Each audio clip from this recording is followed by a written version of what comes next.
చేయాలో చెప్పండి. ఏది చేసినా వద్దనడం, మీ చేతగాని తనాన్ని కప్పిపుచ్చుకోవడానికి మమ్మల్ని ఏ ప్రయత్నం చేయొద్దనడం ఇది సమంజసమా అని నేను అడుగుతున్నా. 10 నెలలు కూడా కాలే మేము అధికారంలోకి వచ్చి. 10 ఏళ్ళు ఈ రాష్ట్రాన్ని దోసుకతిన్న మీరు ఇవాళ ఆగర్భ శ్రీమంతులు ఎట్లయినరు? మీరు మాత్రం ఫామ్ హౌజుల్లో ఉండాలి. మీ ఫామ్ హౌజులను కాపాడుకోవడానికే కదా ఇవాళ వీళ్ళను ముసుగు దొడుకొని రక్షణ కవచంగా పెట్టుకొని పేదోళ్ళను పెట్టి కూలగొట్టొద్దు అంటారు. ఇవాళ ఇన్ని మాట్లాడుతున్న కేటీఆర్ జన్వాడలో నీకున్న ఫామ్ హౌజ్ అక్రమ నిర్మాణం కాదా? అది కూలగొట్టాలనా వద్దా నువ్వు చెప్పు. హరీష్ రావు అజీజ్ నగర్ లో నీకున్న ఫామ్ హౌజ్ అక్రమమా కాదా? దాన్ని కూలగొట్టాలనా వద్దా చెప్పు. సబితమ్మ నీ 3 కొడుకుల పేర్ల మీద 3 ఫామ్ హౌజులు కట్టినావు కదా. నువ్వు సబితమ్మ లేక పేద అరుపులు అరవకమ్మా. నీకున్న ఫామ్ హౌజులు కూడా లెక్కలు ఉన్నాయి. కూలగొట్టాలనా లేదా సబితమ్మ నువ్వు సలహా చెప్పు. మీకు వెనకంగా ఉన్న కేవీపీ రామచంద్రరావులై కూలగొట్టాలనా వద్దా చెప్పు. ఇవాళ అక్రమంగా ఫామ్ హౌజులు నిర్మించుకొని మీ ఫామ్ హౌజుల మీద ఎక్కడైతే తొలగింపు ఏటు పడుతుందో మీ ఫామ్ హౌజులు కూలుతాయని చెప్పి ఇవాళ పేదలను రక్షణ కవచంగా పెట్టుకొని ఇవాళ మీరు నాటకాలు ఆడుతున్నారు. నల్ల చెరువులో ప్లాట్లు వేసి అక్రమంగా అమ్మినోడు మీ పార్టీోడు కాదా? మూసి నది ఒడ్డున ప్లాట్లు వేసి పేదలకు 10 లక్షలకు 100 గజాలు అమ్మింది మీ సన్నాసులు టీఆర్ఎస్ నాయకులు కాదా? ఇవాళ 100 గజాలు 10 లక్షలకు నల్ల చెరువులో సున్నం చెరువులో ఇవాళ మూసి నది ఒడ్డున మీరు ప్లాట్లు చేసి అమ్మి ఇవాళ ప్రభుత్వ భూమి అని తేలంగానే వాళ్ళు ఎక్కడ మిమ్మల్ని చొక్కా పట్టుకొని మా పైసలు మాకు వాపసు చేయమని అడుగుతారో అని చెప్పి ముందే పార్టీ కార్యకర్తల్ని ఉసిగొల్పి ఈ రోజు ఈ ధర్నాలకు దీక్షలకు తిరుగుతున్నారు.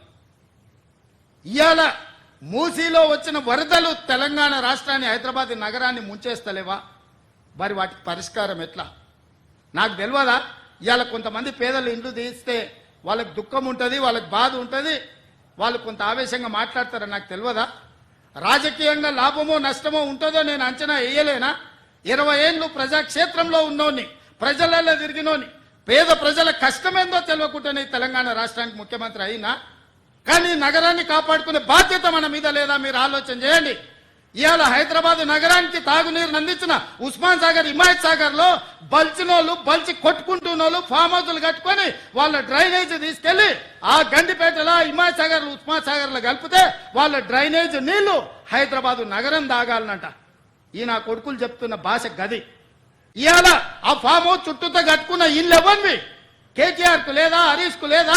కేవీపీ రామచంద్రరావుకు లేవా? చుట్టూతా మీరు కట్టుకున్న ఇండ్ల డ్రైనేజ్ హైదరాబాద్ ప్రజలు తాగునీళ్ళ కలిపి మా ఇల్లు కూలగొట్టొద్దు కాబట్టి ముసుగు దొడకడానికి మూసీ కావాల్సి వచ్చిందా మీకు?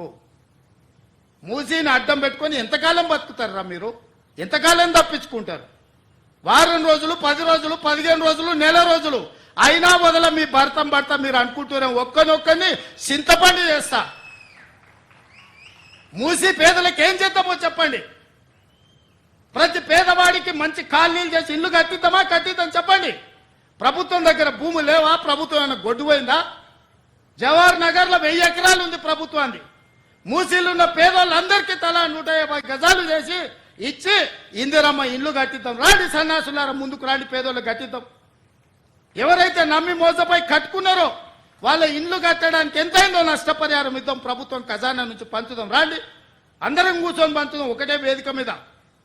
ఇవాళ ఈ ప్రాంతంలో ఎంపీ ఆయన మాట్లాడుతుండు. ఇక ఆయన గురించి నేను ఎక్కువ మాట్లాడదలుచుకోలే. కానీ ఆయనకు బాధ్యత లేదా? ఎంపీకి గెలిచినావు కదా, మోడీ దగ్గర నుంచి ఏం తెస్తావు తీసుకురా. గుజరాత్ లో అహ్మదాబాద్ లో సబర్మతి రివర్ ఫ్రంట్ నరేంద్ర మోడీ కట్టుకోవచ్చు అంట. కానీ నరేంద్ర మోడీకి ఊడిగం చేస్తాడంటే గాని మూసీ రివర్ ఫ్రంట్ మాత్రం తెలంగాణలో కట్టొద్దంట. ఏం న్యాయమా ఇది? ఇక్కడున్న ప్రజలే కాదు, నువ్వు కూడా బతకనీకి వచ్చినోనివే. నువ్వు బతకనీకి వచ్చినావు, ఓట్లు వేపించుకున్నావు, ఎంపీ అయినావు. కానీ వాళ్ళు మాత్రం మూసీలు అదే మురికి కూపంలో ఉండాలనా? వాళ్ళందరినీ చక్కదిద్దాల్సిన బాధ్యత నీకు లేదా? రా, ఈటల రాజేందర్ ఇద్దరం కలిసి మోడీ దగ్గరికి పోదాం.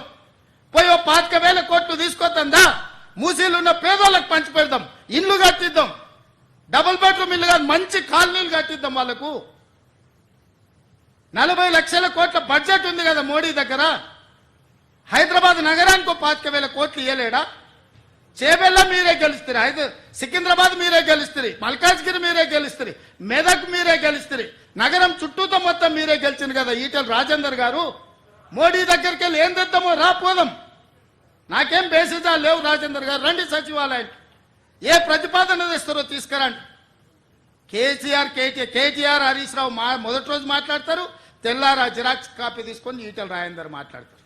ఏందా ఈ భాగవతం ఏమనికి అర్థమైతే లేదా? 10 ఏళ్ళు వాళ్ళతో మంత్రుండి నువ్వేం వెలుగబెట్టినో తెలంగాణ సమాజం గమనిస్తలేదా? గౌరవం పెట్టుకోండి రాజేందర్ గారు. మీరు మిమ్మల్ని గౌరవించాలనే మేము అనుకుంటున్నాం, కానీ మీరు ఆ గౌరవం నిలబెట్టుకునే పరిస్థితి లేదు. మీరు పార్టీ మారిండ్రు, వేరే పార్టీ ఎంపీ అయినరు, కానీ పాత వాసన మాత్రం మీకు పోతలేదు. ఆ గత్తర వాసన అట్లనే మీతో కొడుతుంది, గత్తు వాసన. నేను ఇవాళ సూటిగా వారికి సూచన చేస్తున్న ఈటెల రాజేందర్ గారికి, మూసీ పరివాహక ప్రాంతంలో ఉన్న పేదలకు ఇండ్ల పట్టాలతో పాటు ప్రధానమంత్రి ఆవాస్ యోజనలో ఇల్లు కట్టిద్దాం. మీరు రాండి, నరేంద్ర మోడీ దగ్గరికి వెళ్దాం. నేను వస్తా, నా మంత్రివర్గాన్ని మొత్తం తీసుకొని వస్తా. మాకేం బేసిజాలు లేవు నరేంద్ర మోడీ గారిని కలవడానికి. వారు ఈ దేశానికి ప్రధానమంత్రి. మనం లక్షల కోట్ల రూపాయల కేంద్రానికి పన్నులు కట్టినాం, 25,000 కోట్లు ఆయన దగ్గర తీసుకొద్దాం. మీరు రండి. అదేవిధంగా హరీష్ కేటీఆర్ కూడా నేను చెప్తున్నా, మీరు ప్రతిపక్షం అంటున్నారు కదా, రండి సచివాలయం. 4 రోజులు కానీ లేవకుండా కూర్చుందాం, చర్చ చేద్దాం. చెరువులు ఆక్రమించుకున్నోడు ఎవడు? చెరువులు ఆక్రమించుకున్నోళ్ళు ఎవరు?